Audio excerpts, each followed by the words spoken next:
à tous et bienvenue dans cette nouvelle vidéo. Enfin, après 2 vidéos, de prérequis avec que des schémas, tu vas enfin avoir du timelapse. Donc aujourd'hui, on remplace les menuiseries extérieures. Donc cette vidéo va s'articuler en 2 temps. Dans un premier temps, on va parler de la réception du support, notamment le tableau. Je t'avais évoqué cette notion lors de la fin de la vidéo de la démolition du T2 et donc on va voir, ce que ça signifie redresser les tableaux. Pourquoi on le fait? Quel est l'intérêt de le faire? Et quel matériel on utilise pour le faire? Et dans un second temps, eh bien, tu nous verras, moi et mon père, parce que tout seul, c'est pas évident de le faire, tu nous verras changer ces menuiseries. J'apporterai quelques explications, notamment sur l'étanchéité, comment on les réalise, et après, je te laisserai tranquille avec le timelapse, une petite musique. Allez, c'est parti! On entre directement dans le vif du sujet. Donc là, comme tu peux le voir, eh bien, on a accès au tableau. Autour du tableau, à l'intérieur, on a mis des anciennes plaintes qui nous servent en fait de coffrage.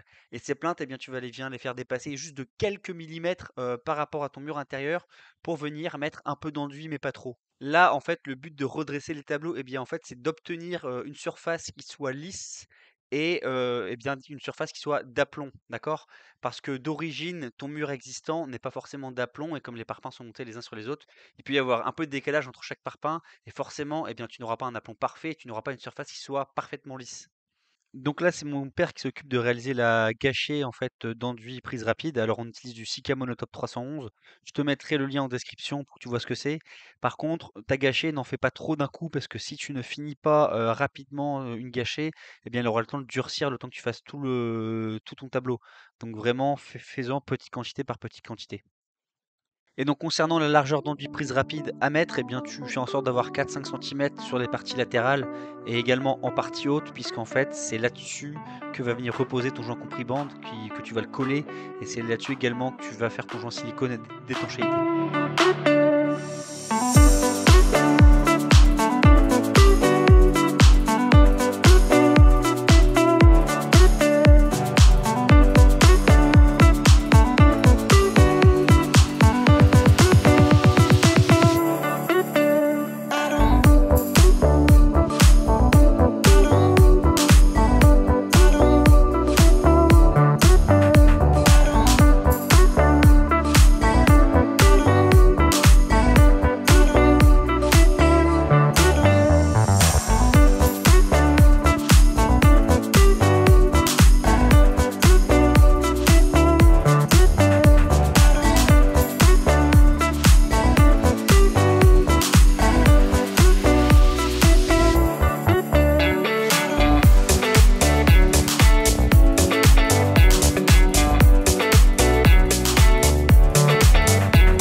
Donc une fois tous les supports préparés, donc tous les tableaux redressés, alors bien sûr on les a pas tous redressés, dans certains cas on n'avait pas besoin de le faire, et bien tu peux enfin attaquer l'installation des nouvelles menuiseries.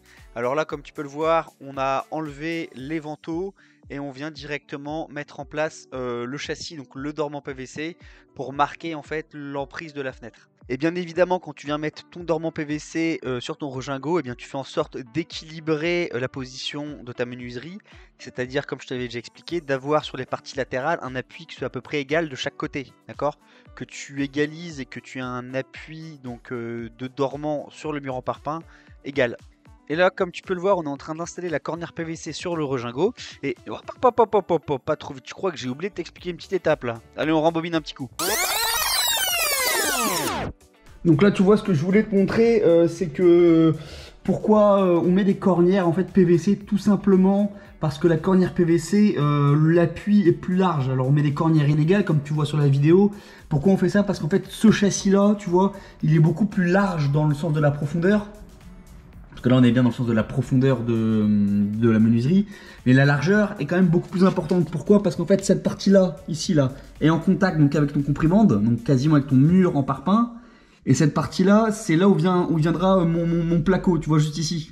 Et en fait ici ça me permet de mettre mon isolant. Là, donc là ça c'est une tapée d'isolation.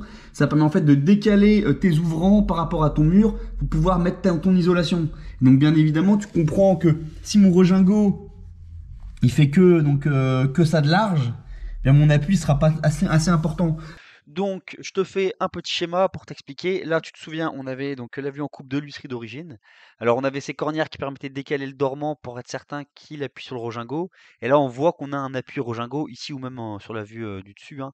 On voit qu'on a un appui donc du dormant sur le Rogingo qui est suffisant. Là, tu vois, l'appui, il est pratiquement égal à la moitié de la largeur du dormant.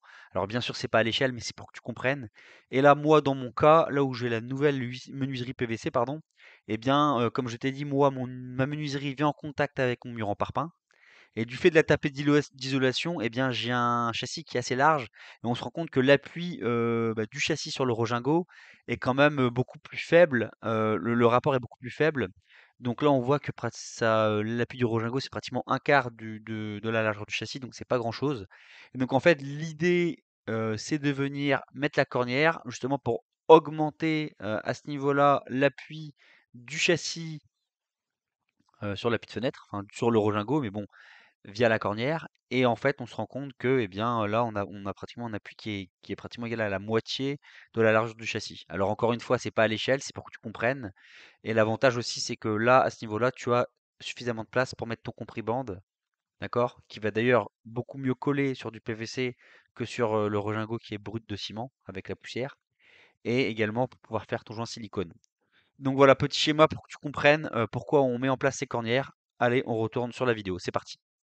Ok, donc voilà à quoi ressemble la cornière qu'on met en place sur le Rogingo. Alors celle-là, tu vois, c'est une cornière inégale. Pourquoi? Parce que bien évidemment, un côté est plus long que l'autre. Et là, c'est une cornière qui fait normalement 60 par 40, tu vois. 60, hop, par 40. Et en fait, celle-là, tu le mets donc dans ce sens-là. Donc là, c'est à l'horizontale, cette partie à la verticale. Et en fait, le fait eh bien d'avoir 60, donc enfin 6 cm, eh bien tu as assez de place finalement pour bien faire appuyer ta fenêtre. Et évidemment, ça te sert, tu l'auras compris, à ton étanchéité. C'est vraiment le point le plus important parce que là, j'aurai de la place pour mettre le compris-bande, donc à peu près sur la partie du milieu de la cornière. Et après, devant, parce qu'en fait, cette partie-là est côté intérieur et là, c'est l'extérieur. Et devant, je pourrais faire un petit joint silicone d'étanchéité. Voilà. Donc en fait, c'est pour ça qu'on le fait également, c'est pour avoir une surface d'appui plus importante pour l'étanchéité. Parce que si tu n'as que ton Rogingo, eh bien, dès que tu mettras ton compris-bande, qui fait déjà 15 mm, eh ben, tu n'auras plus beaucoup de place après pour faire ton joint silicone. Je ferme la parenthèse concernant la cornière et on reprend où on s'était arrêté. Alors, après avoir préalablement fait en sorte d'avoir un Rogingo qui soit de niveau, donc si besoin, si tu utilises un disque à poncer le béton pour rattraper les différences de niveau, eh bien tu viens installer cette cornière et tu viens la coller au PU mastic directement sur ton Rogingo, d'accord? Bon, donc voilà à quoi ça ressemble du complément pour ton étanchéité. Alors là, tu vois, on a fait le marquage. Et là, tu vois, on a pratiquement 2 cm, voire 2 cm et demi. Alors tu verras pas bien avec le faux jour pour faire notre étanchéité. Donc là, le compris-bande, on va le mettre au niveau un peu à gauche du trait gris. Mais on va laisser un peu de jeu aussi par rapport à la partie intérieure du tableau pour pouvoir ensuite venir faire notre joint silicone. Ce compris-bande, il te permet de faire une étanchéité à l'eau et à l'air. Mais derrière nous, pour avoir une finition impeccable et un peu de la même couleur que la cornière PVC, on vient refaire un joint silicone comme je te l'avais expliqué. Donc tac, je sais pas si tu verras, voilà grosso modo ce qu'il faut que tu gardes comme espace pour mettre ton joint silicone, l'étanchéité, d'accord? Donc une fois que ton compris-bande est mis en place, eh bien tu t'assures de faire un joint silicone sur la cornière. Ensuite, tu viens mettre ta menuiserie sur ta cornière. Tu places des serre-joints pour qu'elles tiennent, mais sans trop serrer parce que tu n'as pas encore de rigidité. Il ne faut pas non plus déformer et cintrer le châssis. Donc tu viens mettre des petites cales martyrs quand tu serres tes serre-joints pour ne pas abîmer ton châssis. Ensuite, tu viens mettre tes clameaux de part et d'autre. Donc là, c'est ce qu'on fait là. On met les clameaux, on place les cornières, on perce sur le mur en parpaing à l'endroit où il y aura les tire-fonds pour les cornières. Donc voilà, après tu connais, hein, tu mets des chevilles, tu places les cornières, tu mets les tire-fonds. Tu fais en sorte de répartir uniformément tes 4 cornières, parce que nous on en a mis 4, sur la hauteur de ton châssis. Et sans prendre en compte bien évidemment la hauteur du volet roulant électrique en partie haute. Une fois que ça c'est fait, eh bien ta menuiserie est en place. Bien évidemment, tu fais quelques vérifications, tu mesures notamment tes diagonales. Si elles sont égales, eh bien ça veut dire qu'elle est bien mise en place. Tu t'assures de tes aplombs dans les deux sens et le tour est joué. Donc maintenant, on enchaîne avec une fenêtre un peu plus petite. Je te mets ça en musique. Et quant à moi, eh bien, je te dis à la prochaine. J'espère que cette vidéo t'a plu, que les schémas et mes explications te permettent d'appréhender de manière plus sereine le remplacement de menuiserie, si tu fais toi-même. Et puis, bah, comme d'habitude, hein, porte-toi bien et je te dis à la prochaine. Allez, salut!